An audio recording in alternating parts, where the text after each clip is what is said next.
안녕하세요. 에이블 북클럽 북큐레이터 모아입니다.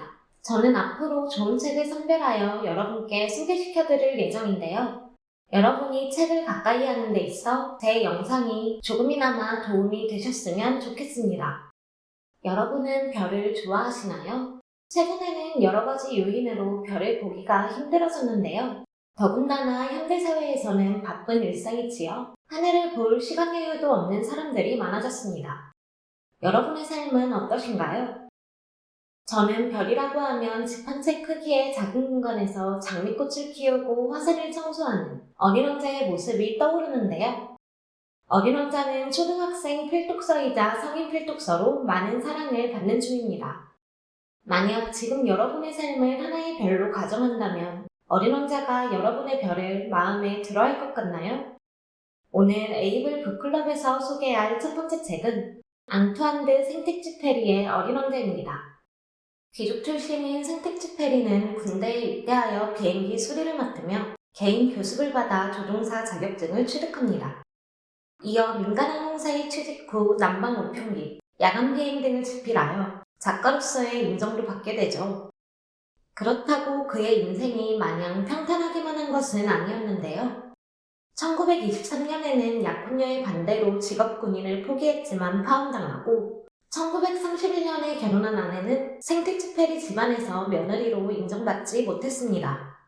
1935년 겨울에는 리비아 사막에 추락하여 극적으로 구조되었으며 그는 1944년 정찰 임무 수행 중 돌아오지 못한 채 행방불명되었죠.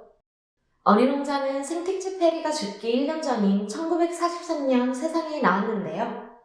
그의 마음속에 살고 있다던 어린 왕자는 어떤 소년이었을까요? 한 비행기 조종사는 6년 전 비행기 사고로 사하라 사막에 떨어지게 됩니다. 기관사도 승객도 없는 그가 가진 것은 고작 일주일 정도 버틸 물뿐이었죠. 고립된 그는 해가 뜰 무렵 양 한 마리만 그려달라는 기묘한 목소리에 깜짝 놀라며 잠에서 깼는데요. 금빛 머리카락을 가진 그 소년에게서 길을 잃은 어린아이의 모습은 찾을 수 없었습니다. 어린 소년은 그림을 그릴 줄 모른다는 조종사의 거절에도 계속 양을 그려달라고 고집부렸는데요. 사실 조종사는 6살까지만 해도 화가가 되고 싶었으나 어른들에게 무시당한 이후 꿈을 접고 그림을 그리지 않게 되었죠.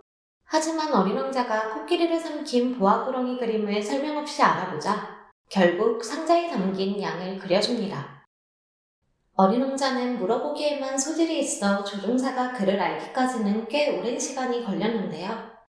양 그림은 별에서 자라는 바오바브 나무를 없애기 위함이었으며 어린 왕자의 별은 석양을 보고 싶을 때 의자를 몇 걸음만 옮기면 될 정도로 작았습니다. 그렇게 시간이 지나 별을 떠난 이유도 듣게 되었는데요.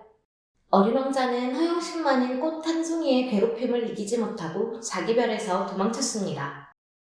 어린 왕자가 별을 떠나는 날 꽃은 그를 사랑한다고 했지만 꽃의 마음을 알기에 어린 왕자는 너무 어렸죠. 별을 빠져나온 어린 왕자는 일자리도 구하고 견문도 넓힐 심산으로 주변에 있는 소행성 별들을 방문하기로 합니다. 첫 번째 별에는 명령 내리기 좋아하는 왕이 살고 있었습니다.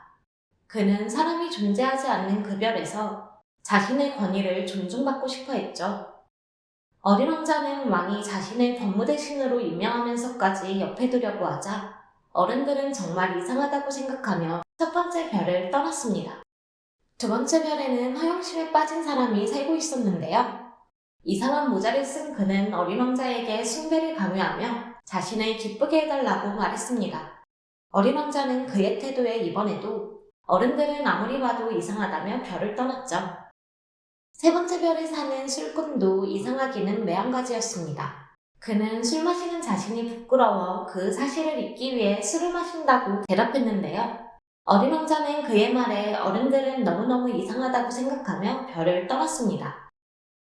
네 번째 별에는 별을 소유하여 부자가 되고자 하는 사업가가 살고 있었는데요. 어린 왕자는 자신과 중요함의 관점이 다른 사업가를 이해하지 못하고 어른들은 완전히 이상하다며 그 별을 떠났습니다. 별들 중 가장 작은 별인 다섯 번째 별에는 가로등 하나와 1분마다 가로등을 켜고 끄는 사람만이 살고 있었죠. 그는 별이 1분에 한 바퀴씩 돌고 있지만 명령은 바뀌지 않아 끔찍한 일을 반복 중이라고 밝혔는데요. 어린 왕자는 별이 작아 떠나야 한다는 사실을 아쉬워하며 그 별은 하루에 1440번이나 석양을 볼 수 있는 축복받은 별이라고 생각했습니다. 6번째 별에는 자신의 별에 뭐가 존재하는지 모르는 지리학자가 살고 있었는데요.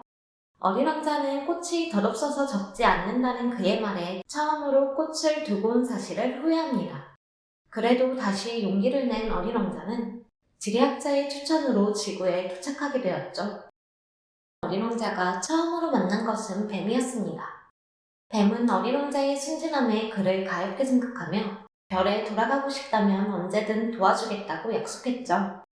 그 후 어린 왕자는 오랜 시간 바위와 눈속을 헤매고 나서야 길을 하나 발견할 수 있었는데요. 그곳은 장미꽃이 무수히 피어있는 정원이었습니다. 어린 왕자는 자신이 키우던 꽃이 수많은 꽃들 중 하나이며 화산 세계로는 훌륭한 왕자가 될 수 없다는 결론을 내고 바닥에 엎드려 울었죠. 어린 왕자는 슬픈 마음을 달래기 위해 여우에게 놀자고 제안하는데요. 길들여지지 않아 놀 수가 없다는 여우의 말에 길들인다는 정의를 알게 됩니다. 또한 여우를 길들이면서 자신의 장미꽃은 이 세상에 오직 하나뿐이라는 사실과 중요한 것은 눈에 보이지 않는다는 점을 깨달았습니다. 어린 왕자는 조종사에게 철도원과 장사꾼을 만난 이야기도 들려주었는데요.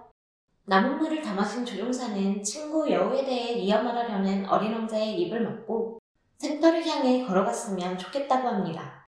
조종사의 말에 둘은 거대한 사막 한가운데서 우물을 찾겠다며 무턱대고 걷기 시작했죠. 어린 왕자는 목이 마르냐는 조종사의 질문에 물은 마음에도 좋을 수 있다는 동문서답을 하는데요. 지친 어린 왕자는 바닥에 주저앉은 뒤 사막이 아름다운 것은 어딘가에 우물을 숨기고 있기 때문이야 라고 말했습니다. 여우가 한 말과 같은 맥락인 것이죠. 두 사람은 동이틀 무렵 우물을 발견했는데요. 물을 마신 어린 왕자는 조종사에게 굴레 그림을 받은 뒤 내일은 자신이 지구에 온 지 1년째 되는 날이라고 밝혔죠. 어린 왕자가 무언가 계획하고 있음을 눈치챈 조종사는 불안한 마음이 들었는데요. 다음날 찾아가니 어린 왕자는 뱀과 이상한 대화를 주고받는 중이었습니다. 그리고 어린 왕자는 뱀에게 물리는 일이 그저 집으로 돌아가는 것뿐이라고 설명했죠. 그날 밤 뱀에게 물린 어린 왕자는 발목에서 노란 빛을 반짝 내고는 한 그루 나무처럼 천천히 쓰러졌는데요. 이야기는 조종사가 6년 전 어린 왕자를 만났던 그 당시를 회상하며 양이 꽃을 먹은 건 아닌지에 대한 걱정으로 마무리됩니다. 약속했던 굴레 그림에 가족분을 깜빡하여 어린 왕자가 양에게 달아주지 못했을 것이기 때문이죠. 어린 왕자는 진정 중요한 것들을 모르고 으스대기만 하는 어른은 사람이 아니라 버섯이라고 말했는데요. 현재 우리 모습이 어린 왕자의 눈에 소중한 것을 놓치고 사는 버섯은 아닐지 생각해봐야 할 것 같습니다.